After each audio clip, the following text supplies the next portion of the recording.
Assalamualaikum warahmatullahi wabarakatuh. Balik lagi bersama aku, Kela Intan Permata Putri. Kali ini aku akan bahas tentang perubahan iklim dan pemanasan global. Oke, kita lanjut. Pemanasan global dan perubahan iklim merupakan dua isu lingkungan terbesar yang dihadapi dunia saat ini.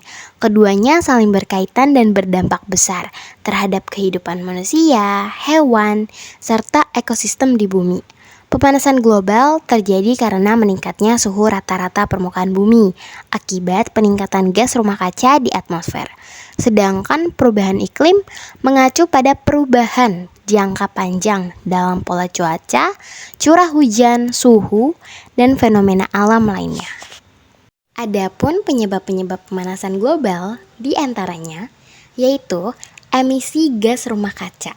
Gas rumah kaca adalah gas-gas di atmosfer yang menyerap dan memantulkan panas dari sinar matahari agar tidak langsung keluar dari bumi. Gas ini antara lain karbon dioksida, metana, dinitrogen oksida, dan CFC. Masalahnya, karena aktivitas manusia, jumlah gas-gas ini meningkat tajam. Akibatnya, panas terjebak di atmosfer seperti dalam selimut tebal, membuat suhu bumi semakin panas. Nah, inilah inti dari efek rumah kaca yang berlebihan.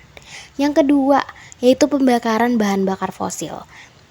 Batu bara, minyak bumi, dan gas alam adalah salah satu contoh bahan bakar fosil yang sering digunakan untuk menghasilkan listrik, menggerakkan kendaraan, menjalankan mesin-mesin industri, dan lain-lain.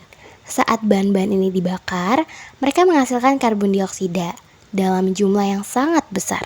Gas ini bertahan lama di atmosfer dan berperan besar dalam memerangkap panas bumi. Contohnya, kendaraan bermotor di jalan raya dan pabrik besar di kota-kota yang mengeluarkan asap yang berisi CO2. Selanjutnya, penebangan hutan atau biasa disebut deforestasi.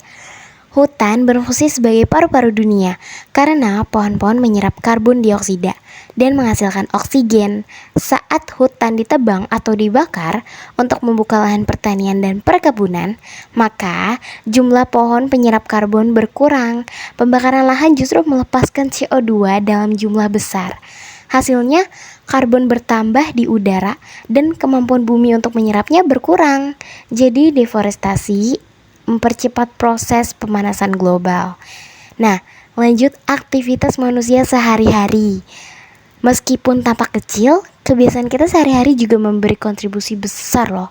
Contohnya, menyalakan listrik yang berlebihan, tidak mematikan alat elektronik saat tidak digunakan, menggunakan kendaraan pribadi untuk jarak yang dekat, membuang sampah sembarangan terutama sampah plastik yang sulit terurai. Kebiasaan kecil ini bila dilakukan oleh jutaan orang setiap hari akan berdampak besar terhadap peningkatan suhu bumi.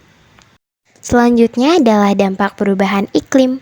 Perubahan iklim membawa berbagai dampak negatif terhadap kehidupan di bumi.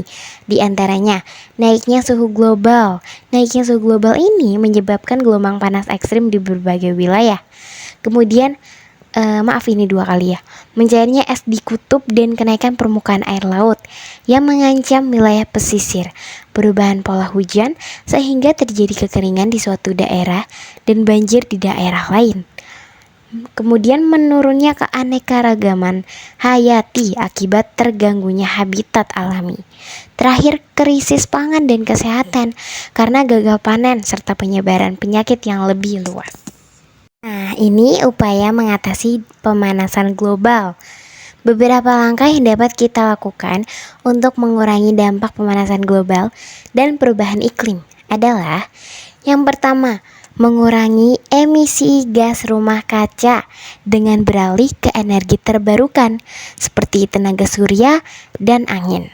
Yang kedua, menanam dan melestarikan hutan agar dapat menyerap karbon dioksida dengan maksimal dan baik. Yang ketiga, menghemat energi dengan menggunakan transportasi umum, bersepeda, atau berjalan kaki. Yang keempat, mendaur ulang dan mengurangi sampah plastik. Yang terakhir, meningkatkan kesadaran masyarakat melalui pendidikan dan kampanye lingkungan. Nah, teman-teman, pemanasan global dan perubahan iklim bukan hanya tanggung jawab pemerintah, tetapi juga seluruh manusia di muka bumi ini. Dengan tindakan kecil seperti menghemat listrik, menanam pohon, dan mengurangi penggunaan kendaraan bermotor, kita semua dapat berkontribusi dalam menjaga bumi tetap layak huni bagi generasi mendatang. Segitu dulu pembahasan kita kali ini. Semoga menjadi ilmu yang bermanfaat bagi kita semua. Wassalamualaikum warahmatullahi wabarakatuh.